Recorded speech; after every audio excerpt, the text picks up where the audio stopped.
A few moments later. Assalamualaikum warahmatullahi wabarakatuh. Selamat datang di podcast Pendidikan Kewarganegaraan. Saya Siti Umayyah. Dan saya Muhammad Akifal Hafiz. Pada hari ini kita akan membahas sebuah topik yang sangat relevan dan hangat diperbincangkan dengan tema menakar kebijakan publik di tengah tekanan ekonomi, refleksi kewarganegaraan atas program MBG dan anggaran negara. Betul sekali. Saat ini nilai tukar rupiah sedang turun hingga 18.000 per 1 dolar Amerika Serikat. Kemudian dari sini muncul pertanyaan di tengah masyarakat mengenai bagaimana arah kebijakan publik. Dari situ kita mendatangkan seorang narasumber istimewa, yaitu Bapak Ahmad Tariq MH. Selamat datang Bapak di podcast kami. Selamat datang. Terima kasih Bapak sudah bersedia untuk meluangkan waktunya hadir di podcast kami. Alhamdulillah. Baik, langsung saja ke pertanyaan pertama Bapak. Bapak Ahmad, dengan posisi rupiah yang anjlok di angka 18.000 per 1 dolar Amerika Serikat, masyarakat tentu merasakan imbasnya. Di saat yang sama, pemerintah mengalokasikan dana APBN sebesar 1,2 triliun untuk program makan bergizi gratis atau MBG. Dalam perspektif kewarganegaraan, bagaimana kita menempatkan program prioritas ini di tengah kondisi ekonomi yang sedang tertekan? Apakah ini langkah yang tepat secara sosial atau justru membebani ketahanan ekonomi kita, Pak? Oke. Dari perspektif kewarganegaraan ya. Iya, betul. Oke, dari perspektif kewarganegaraan sebenarnya ini adalah bukan hal yakni salah atau benar. Iya. Kalau dikatakan salah, mungkin dalam posisinya yakni anggaran yang dikeluarkan terlalu besar sekali. Akan tetapi kalau di dalam posisi benar, sebenarnya negara sudah memfasilitasi bahwasanya ada hak-hak negara yang harus terpenuhi, dan hari ini negara mencoba memfasilitasi itu, yakni bagaimana pemenuhan gizi, bagaimana upaya untuk penanganan stunting dan macam-macam.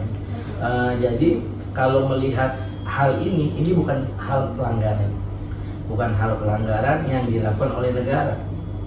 Tetapi benar teman-teman benar, di dalam suatu anggaran negara ada yang perlu diprioritaskan, entah itu pendidikan, ekonomi, ataupun terkait tentang kesehatan.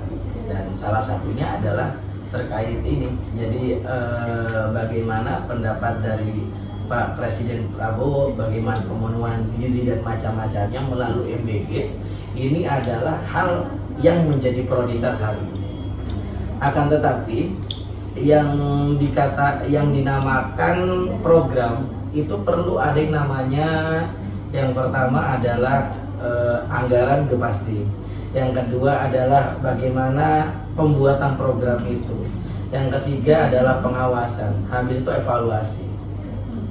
Hari ini setelah sudah berjalan hampir sekitar setengah tahun teman-teman ya, ternyata setelah sudah berjalan perlu adanya identifikasi kenapa anggaran ini terlalu besar, mengapa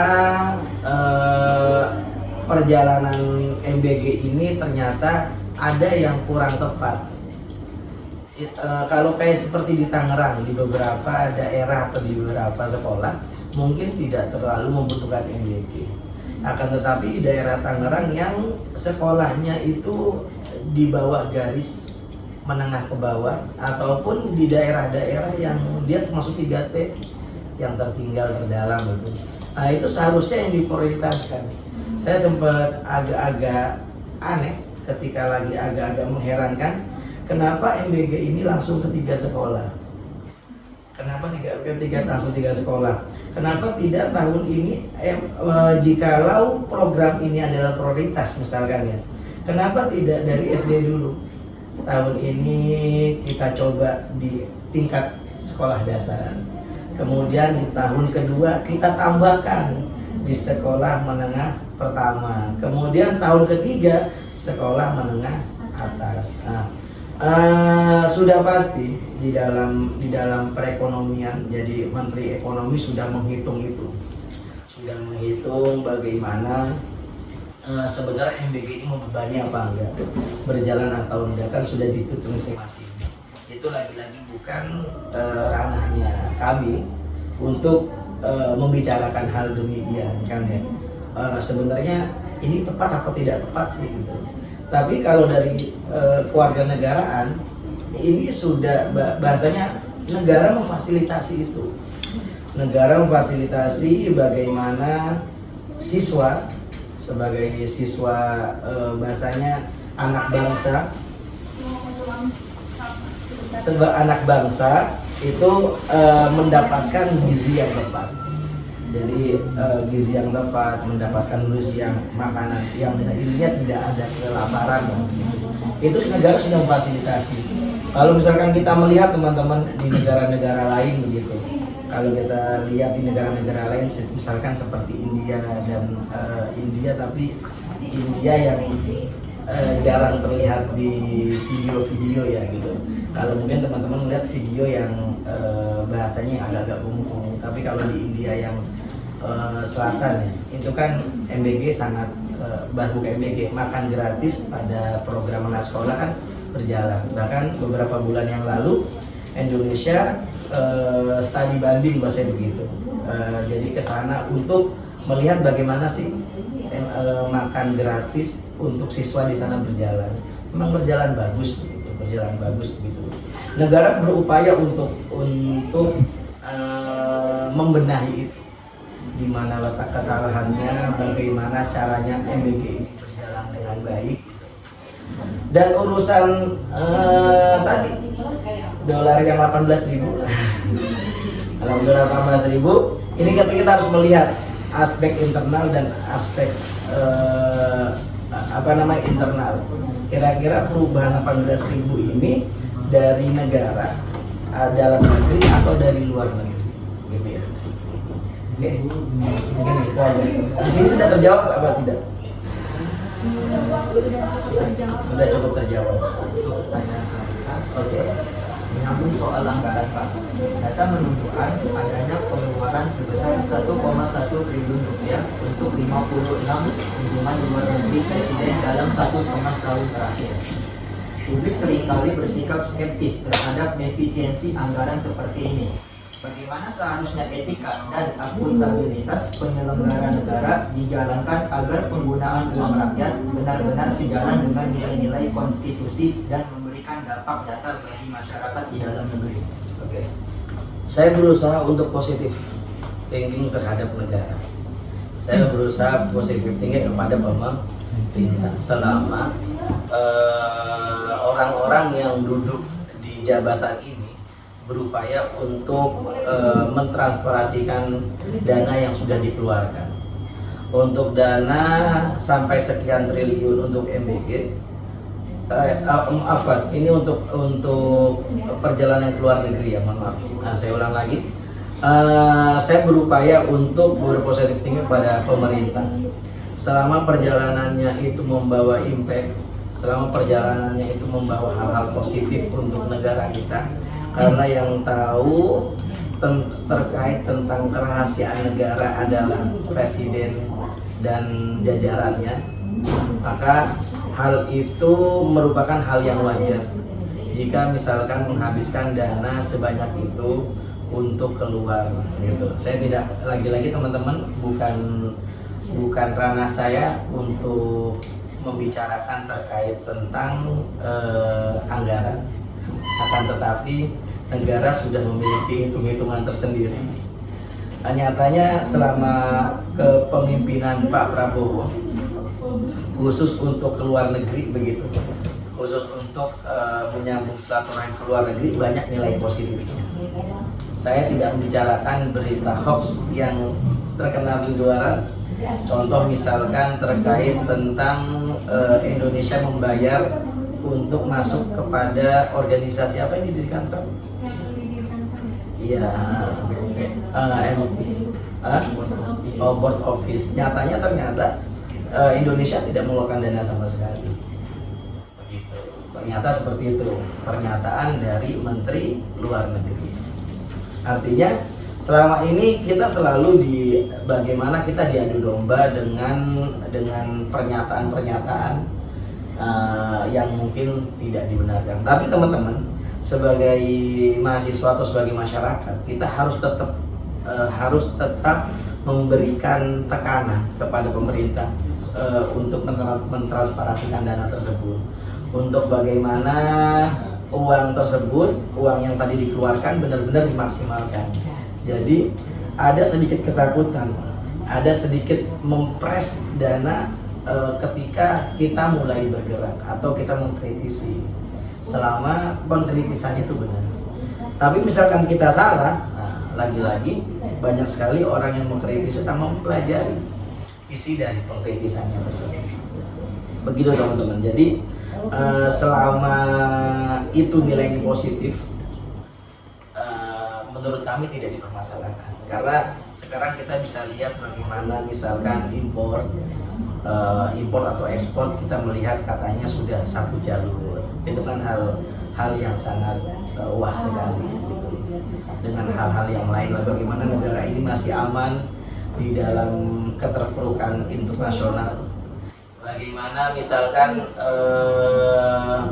kita masih bisa menikmati bensin misalkan, momen BBM yang bersubsidi, itu bagian menikmati.